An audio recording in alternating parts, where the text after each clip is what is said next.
की सड़कों पर एक अलग ही मंजर देखा, या यूं कहें एक सिक्के के दो पहलुओं की तरह है दिल्ली। दिल्ली सिर्फ किसी जगह या शहर का नाम नहीं है। दिल्ली एक एहसास है वक्त की रवानी का।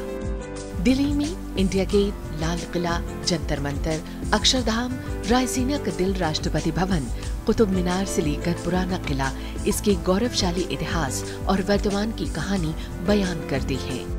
ये हमेशा से आकर्षण का केंद्र रही है, जिनकी एक झलक लेने के लिए लाखों की तादाद में पर्यटक आते रहते हैं। दिल्ली जिसके लिए कहा जाता है कि जो दिल वालों की नगरी है, सपनों की कहकशां है, यहाँ हर साल बड़ी संख्या में छोटे गांवों से रोजगार की तलाश में लोग आते हैं। इनकी आंखों में बेहद हसीन सपने होते हैं, अपनी जिंदगी को लेकर और अपने आने वाले कल को लेकर। दिल्ली का एक रूप जो दिन के उजाले में दिखता है, वहीं इसका दूसरा रूप अंधेरे का भी है।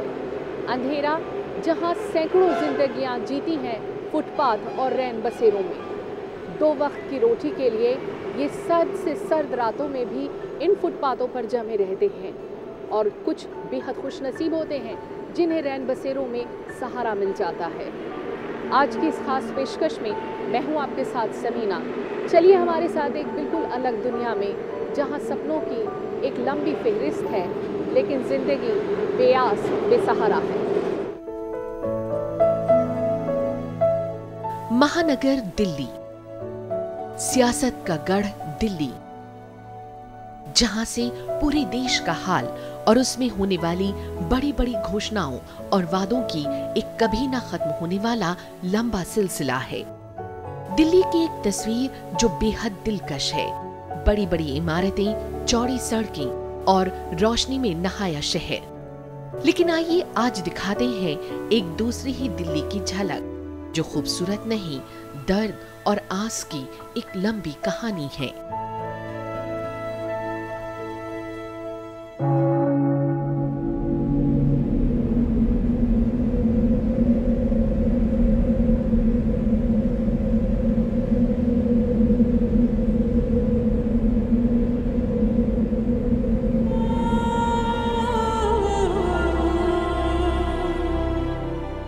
सड़कों पर झुर्रियां भरे चेहरे, ठिठुरते बदन, रिश्ते, समाज, दया, प्रेम जैसे खूबसूरत अल्फाज से कोसों परे। दुखी काले घेरों में झांकती निरीह आंखें, जिनमें है कई ढेर सारे सवाल, और सबसे बड़ा सवाल कि जीना क्या इसी का नाम है।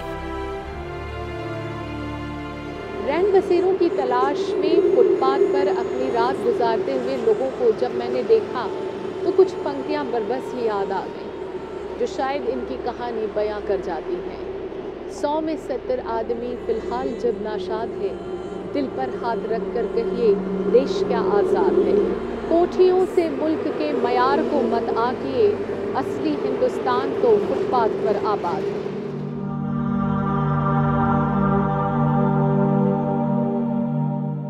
ऐसा कुछ हाल है उनका जिनके लिए धरती बिस्तर और आसमान चादर है, और जहां सोचिए कड़ाके की सर्दी में अगर किसी को खुले आसमान में रात काटनी पड़े तो उसका क्या हाल होता होगा।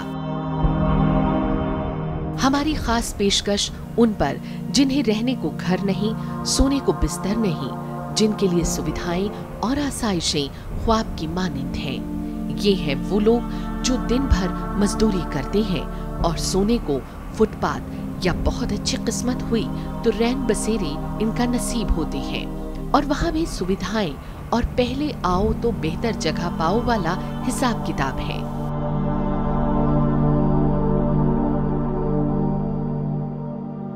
दिल्ली जहां सैकड़ों लोग आंखों में बेशुमार सपने लिए आते हैं। इन आंखों में रोशन मुस्तकबिल और अपनी जिंदगी को बेहतर बनाने का सपना सबसे अहम होता है।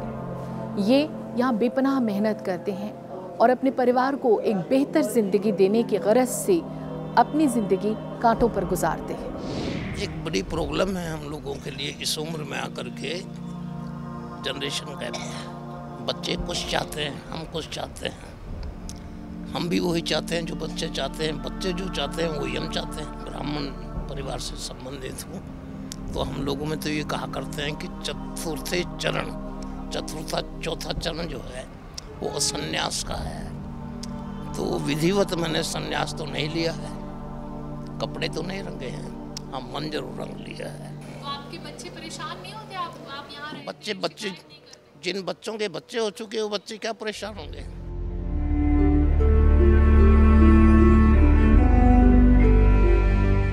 दिल्ली में जिंदगी जीने का अंदाज एकदम अलग।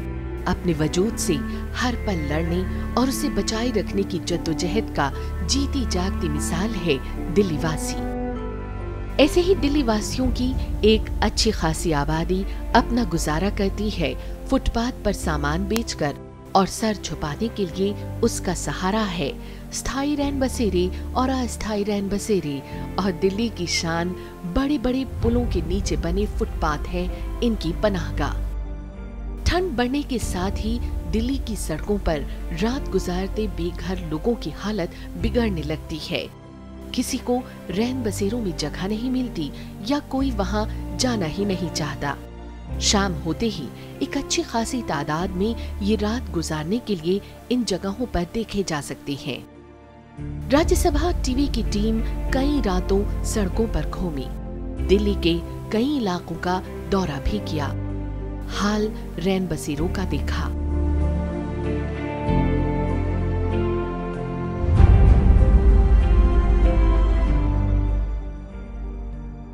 दिल्ली आया मैं 12 साल हो गए। आए बोले तो एक दूसरे को सहारा देने आया मैं। जब यहाँ क्यों है कि हम भी कुछ इसका आधार ले सकते, या कुछ बने तलक अगर कुछ हो, कोई भूखा सोता है, कोई बीमार होता है, फिर क्या है, ड्यूटी वाले को बोल के अपने बाबू को फ़ोन करते, फिर आके भर्ती करते हैं। बहुत अच्छी व्यवस्था है ये हमारी, अच्छा लगता है और मुझे छोड़ने का दिल भी नहीं। सारे रिश्ते बन गए यहाँ पर? हाँ जी, हाँ। कौन है आपका रिश्तेदार यहाँ पर? अभी सब रिश्ते वाले से सब हाँ। एक अच्छी खासी आबादी को फुटपाथ के किनारे भविष्य में कुछ बनने के हसीन सपने बुनते हुए भी देखा, और देखा उनके बीच एक अलग ही दुनिया को। मेरा नाम है रतन चौहान। रतन कहाँ से आए हो? हम महाराष्ट्र सोलापुर से यहाँ में, हमारी पैदाश इधर ही है। क्या करते हो? हम तो यहाँ पे बुखारे बेच के खाते हैं। तो तुम यहाँ फुटपाथ पे ही रहते हो? फुटपाथ पे ही रहते हैं यहाँ पे। तो तुम वहाँ जो रैन बसेरे बने वहाँ क्यों नहीं जाते? ये वहाँ पे जाने मिलते हैं, पर वहाँ पे हमारी लड़ाई करके भगा देते हैं। क्यों लड़ते? कहते हैं तुम हमारे साथ नहीं रहोगे। क्या वजह? क्या पता नहीं क्या वजह से ऐसे बात करते हैं। कहते हैं तुम अलग रहना चाहो। तो सर्दी में भी यहीं फुटपाथ पे? सर्दी में हमारी सारी जितनी सर्दी निकल गई हमारी फुटपाथ पे निकली है, कोई घर में नहीं, दार में नहीं है। पर सरकार ने तो बड़ी रैन बसेरे बनाई। वो हम तो सरकार को बोलते हैं हमारे को अलग से दे दो सबको। नहीं, तुम वहाँ जाते हो काउंटर में? नहीं साइन करा के अंदर घुसने देते हैं, तो वो आदमी क्या बोलता है? वो हमारे को, हम तो बोलते हैं हमारे को काम धंधे के लिए तो 1 भी बच जाता है, 2 भी बच जाते हैं। तो हमारे को तो इतना टाइम पे यहीं वेस्ट हो जाने पड़ता है। हमारे 1 बजे नहीं घुसने देगा? नहीं घुसने, सिर्फ 9 बजे 9:30 बजे तक एंट्री रहते हैं।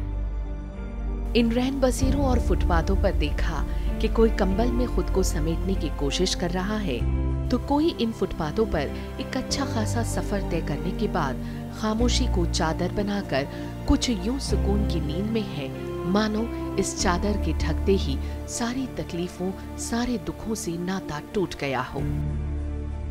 परिवार जहां अपनों का साथ होता है, रिश्तों की मिठास होती है, लेकिन रैन बसेरे में रहने वाले लोग कोसों इन रिश्तों से दूर होते हैं, और जो फुटपाथ पर जिंदगी गुजारते हैं उनके नज़दीक तो जिंदगी के मायने समझने की फुर्सत भी नहीं है।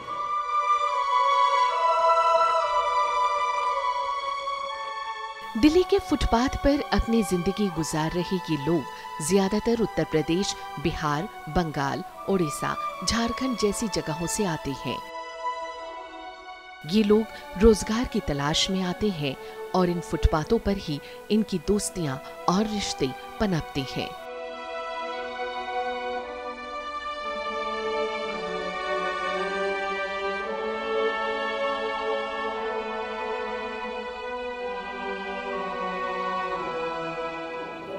इन रैन बसेरों में जो लोग रहते हैं वो बेघर हैं, लेकिन ऐसा नहीं है कि शहर के विकास में उनका योगदान नहीं। यहाँ बहुत से ऐसे लोग हमें मिले जो मजदूरी करते हैं, बड़ी बड़ी इमारतों में काम करते हैं, दिहाड़ी पर काम करते हैं, खोमचे लगाते हैं, और बहुत से ऐसे भी हैं जो फुटपाथ पर, चौराहों पर भीख मांगते हुए आपको दिखाई दे जाएंगे। ये पूरे लोग ये से भूखे मरते साहब, ठंड के मारे तो ये से कांपते और मर भी जाते हैं। हमें इस समय फतेहपुरी आश्रय गृह में, जहाँ पर बहुत बड़ी संख्या में लोग रह सकते हैं, लोगों का ये भी कहना है कि यहाँ पर 900 लोगों के रहने की कैपेसिटी है, जिसमें बुजुर्गों के साथ साथ महिला, बच्चे और जवान भी हैं। हमारे साथ नवनीत जी हैं जो यहाँ पर काम करते हैं। उनसे जानने की ये कोशिश करते हैं कि यहाँ पर जो आते हैं उनके लिए किस तरह के पैमाने की ज़रूरत होती है और किस तरह से ये उनकी देखभाल करते हैं। नवनीत जी, बताइए मुझे कि यहाँ पर आप रह रहे हैं, देख रहे हैं बहुत सालों से लोगों को। जी। तो कितने लोग हैं यहाँ पर आ जाते हैं रात तक के? जी, रात तक करीब 400 के करीब हो जाते हैं। 350 से 400 के बीच में रहता है। हाँ। और हमारा यहाँ पे तरीका ये है कि लोग आते हैं और 6 रुपये की उनकी टिकट कटती है। हाँ। और मान लीजिए बैग वगैरह आता है या कुछ नए लोग आते हैं, तलाशी भी लेते हैं हम लोग। और उसी के साथ साथ ये भी ध्यान रखते हैं कि नशा करके अगर आते हैं तो उनको कैसे संभालना है हम लोगों को। और साथ में ये भी रहता है, फर्स्ट एड बॉक्स है यहाँ पे, लैट्रिन, बाथरूम, सारा टॉयलेट है, मनोरंजन है, सारी चीज़ इनका रहता है यहाँ पे। और अगर क्राइसिस होता है, कोई दिक्कत होती है, कोई बीमार पड़ गया तो उसको एडमिट भी करवाते हैं, एम्बुलेंस भी बुलाते हैं, खुद भी हम लोग जाते हैं। और बुजुर्ग सेपरेटली हैं, वो उनका कोई टिकट नहीं लगती है। विकलांग जो हैं उनका 2 रुपये टिकट होती है। उसमें भी अगर लगता है कि वो तबीयत ठीक नहीं है, ऐसा कुछ है, या वैसे भी ना भी विकलांग हो, कोई दूसरे भी लोग हैं जिनकी तबीयत ठीक ना हो, तो उनको हम लोग कोई पैसा नहीं लेते। कोशिश करते हैं कि मैक्सिमम जितने लोग सो जाएं और पूरी देख रेख उनकी करते हैं। कंबल, दरी, सब कुछ यहाँ पे मिलता है। दिल्ली जहां एक तरफ कई मंजिला इमारतें, बड़ी बड़ी कोठियां, तो दूसरी ओर फ्लाईओवर के नीचे फुटपाथ और सड़कों के किनारे सो रहे या रात गुजारते ये लोग, इनमें रिक्शा चलाने वाले, भीख मांगने वाले, गुब्बारे बेचने वाले या खोमचा लगाने वाले बड़ी संख्या में मौजूद हैं। और कई जगह तो बाहर से आए छात्रों से भी मिलना हुआ जो यहाँ पढ़ते हैं लेकिन रहने की जगह नहीं है या उसका किराया उठाने की क्षमता इनके पास नहीं है।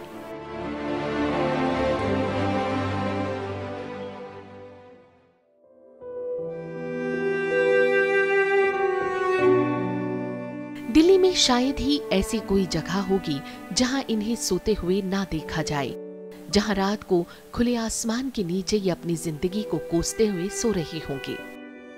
दिल्ली के चांदनी चौक, राजीव चौक, कश्मीरी गेट या पंजाबी बाग जैसे कई इलाकों में इन्हें रात गुजारते हुए आप देख सकते हैं। ये लोग उसी जगह ज्यादा रहते हैं जहां ये लोग आसानी से मजदूरी कर सकें या अपना काम फैला सकें।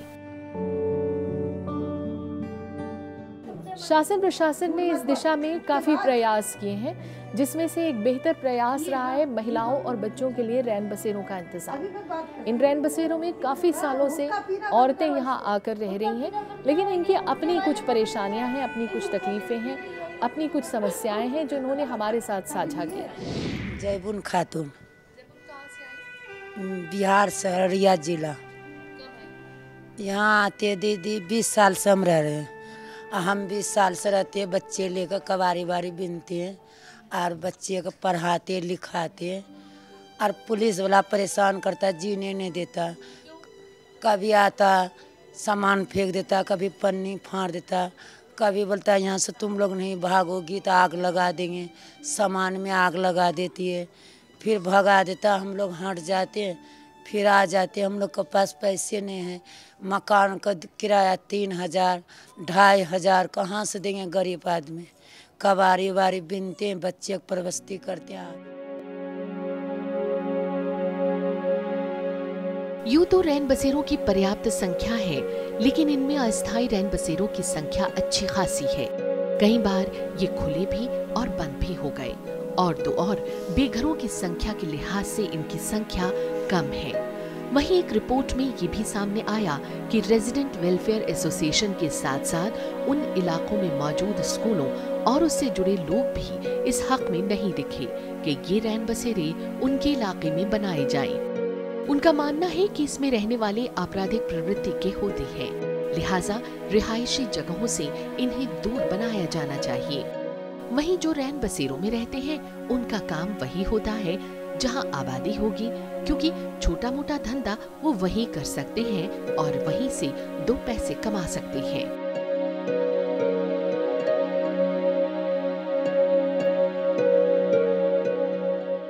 रेजिडेंट वेलफेयर एसोसिएशन जो है डिफरेंट लोकेलिटीज़ में उन्होंने भी कई बार हमसे शिकायत की कि इन रैन बसेरा को कहीं और शिफ्ट किया जाए, क्योंकि वो उनके लिए कई बार न्यूसेंस वैल्यू हो जाती है, या जो कुछ ऐसे एलिमेंट्स होते हैं जो आके झगड़ा करते हैं या प्रॉपर्ली उसकी उनकी शांति को भंग करते हैं। तो उसके लिए भी हम कदम उठाते हैं और उनके पॉइंट को नोट करते रहते हैं और ट्राई करते हैं कि यदि रिक्वायरमेंट हो तो हम उनको कई बार शिफ्ट भी करते हैं आसपास की लोकेलिटीज़ में। हमारा एम डिपार्टमेंट का यही है कि उनको होमलेस को शेल्टर देना और साथ के साथ कि कोई किसी भी कम्युनिटी को या किसी रेजिडेंट को कोई नुकसान ना पहुंचे या कोई न्यूसेंस वैल्यू क्रिएट ना करें उस जगह में रहते हुए। ले रहे हैं हम एक छोटा सा ब्रेक, हाजिर होते हैं बस थोड़ी देर में। आप देखते रहिए रैन बसेरों और फुटपाथ पर रहने वाली सैकड़ों जिंदगियों पर हमारी ये खास पेशकश।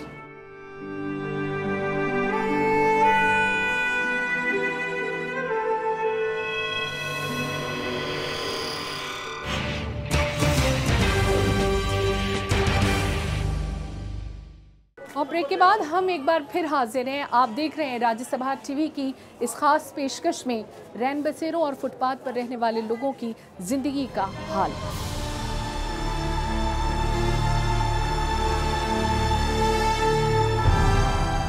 इनकी आबादी और इनके काम भी कई बार संदेह के दायरे में आ जाते हैं।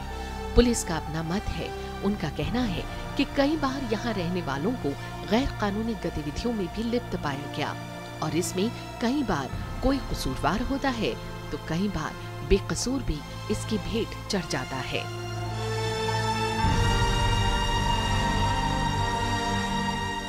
पुलिस वाले भी तंग करते हैं बाबू, बहुत मरते हैं, बहुत मारता है बाबू।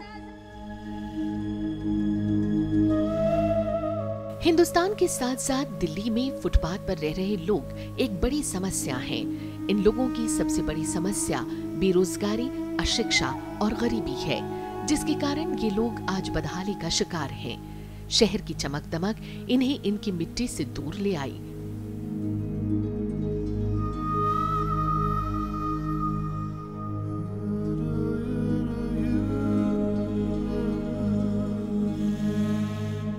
इसमें एक बेरोजगारी बहुत बड़ा कारण है और क्षेत्रीय स्तर पे असमान विकास जो हुआ है भारतवर्ष में पिछले 50 वर्षों में, वो एक बहुत बड़ा कारण है।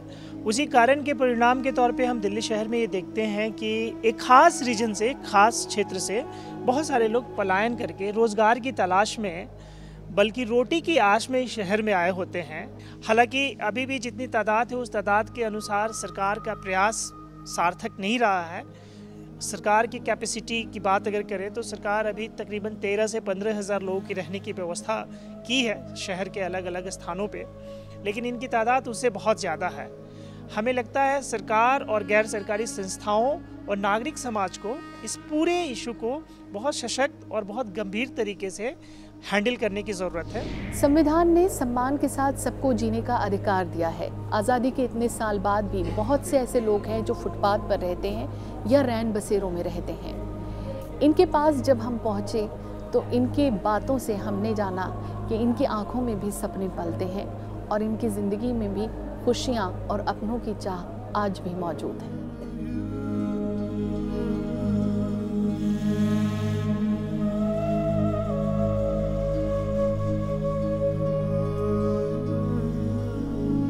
फुटपाथ पर रहने वाले लोगों के लिए सरकार ने रैन बसेरे बनाए हैं, फिर भी बहुत से लोगों को खुले आसमान के नीचे रात गुजारनी पड़ती है। न्यायपालिका ने भी इसे गंभीरता से लिया है।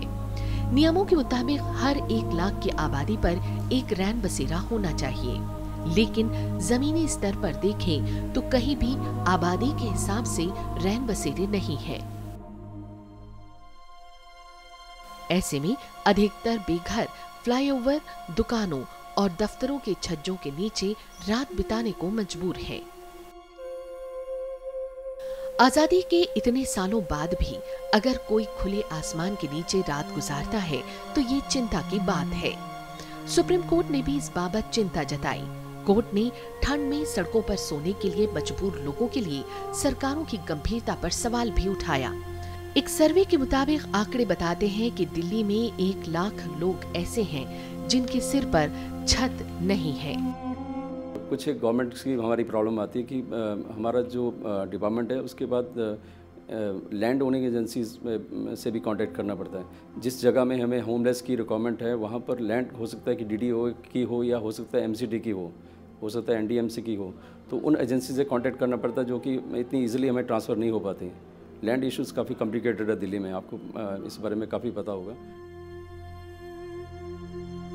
दिल्ली सरकार के अनुसार बेघर लोगों के लिए अब तक 67 स्थायी और 150 अस्थायी रैन बसेरे बनाए जा चुके हैं और आने वाले समय में इनकी संख्या और भी बढ़ाई जाएगी।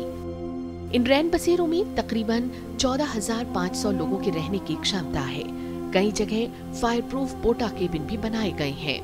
पोटा केबिन बनाने का खर्च लगभग आज की तारीख में 5 लाख रुपए या उससे ऊपर आता है। एक रैन बसेरे पर दिल्ली सरकार हर महीने 35 से 40 हजार रुपए खर्च करती है। इन रैन बसेरों में बहुत सारी सुविधाएं दी जाती हैं, जैसे कि कंबल, दरी, साफ पीने का पानी, दवा, टीवी वगैरह। दिल्ली शहरी राष्ट्रीय उन्नयन बोर्ड ने 2011 में कुछ नीतियां अपनाई।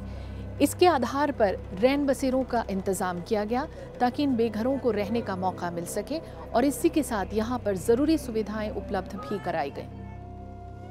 दिल्ली में मौजूद रैन बसेरों की निगरानी और उसमें जरूरी सुविधाओं का ख्याल रखने की बात हाई कोर्ट और सुप्रीम कोर्ट द्वारा गाहे बगाहे की जाती रही है। इसी के तहत बोर्ड द्वारा कुछ जरूरी कदम उठाए गए, जैसे कि स्थानीय रैन बसेरे। इसमें राज्य की नीति के अनुसार स्थायी रैन बसेरे के 1 किलोमीटर के दायरे में कोई अस्थायी रैन बसेरा नहीं होगा। अस्थायी रैन बसेरों के तहत दिल्ली शहरी आश्रय उन्नयन बोर्ड हर साल खासकर सर्दियों में ये तय करता है कि बसेरे में आग का इंतजाम हो या बारिश में पानी लीक ना करे। आपातकालीन बचाव, इसमें DOSIB स्वास्थ्य सेवा के साथ इमरजेंसी में मोबाइल वैन भी तैनात रखती है। इसमें हेल्पलाइन नंबर्स भी 24 घंटे काम करते हैं। जन अभियान, इसके तहत इसमें रैन बसेरों के बारे में जगह जगह सूचना पहुंचाना और उनके लिए जरूरी सामान जैसे कंबल, गद्दे वगैरह उपलब्ध कराना है। फंडिंग के तहत इसमें वित्त विभाग और दिल्ली सरकार ने DOSIB को आर्थिक मदद देने की भी व्यवस्था की है। योजनाएं अच्छी बनती है लेकिन ज़मीनी स्तर पर ये उसी तरह से लागू हो, ये एक बहुत बड़ी चिंता का विषय है। सरकार ने जो सहूलतें इनके लिए दी हैं, इनमें से बहुत से ऐसे हैं जो इन सहूलतों के बारे में, इन सुविधाओं के बारे में जानते तक के नहीं हैं और खुले आसमान के नीचे सोते रहते हैं।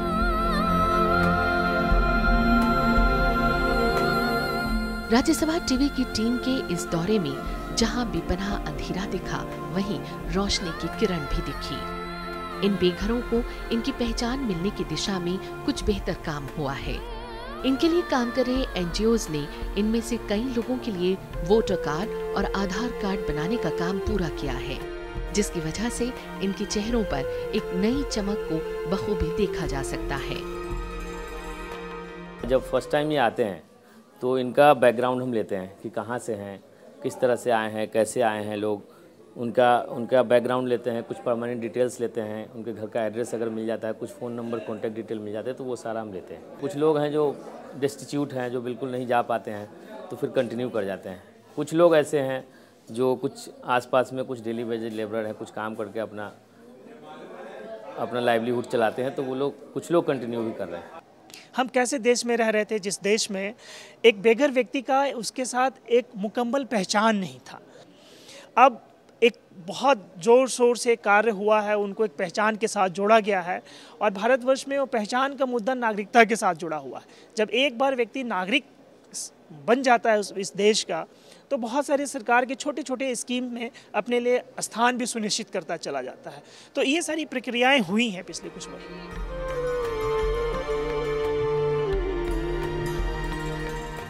बहरहाल रैन बसेरे और रैन बसेरे नुमा फुटपाथ सैकड़ों लोगों की पनाहगाह है। इनकी भी जिंदगी है, भावनाएं हैं, इमोशंस हैं। तभी तो इन रैन बसेरों में फुटपाथ पर एक दूसरे के सुख दुख में ये पूरे दिल से शरीक होते हैं और इन्हीं में इनके प्यारे रिश्तों की डोर बंधी होती है, क्योंकि इनमें जुम्मन चाचा के साथ ठाकुर भाई भी है, सीमा मासी के साथ प्यारा सा राजू भी है और मेहरुन्निसा भी है। जिंदगी यहाँ भी है, बस महरूमियाँ हैं, तकलीफें हैं, जिस पर ध्यान दिया जाना बेहद जरूरी है।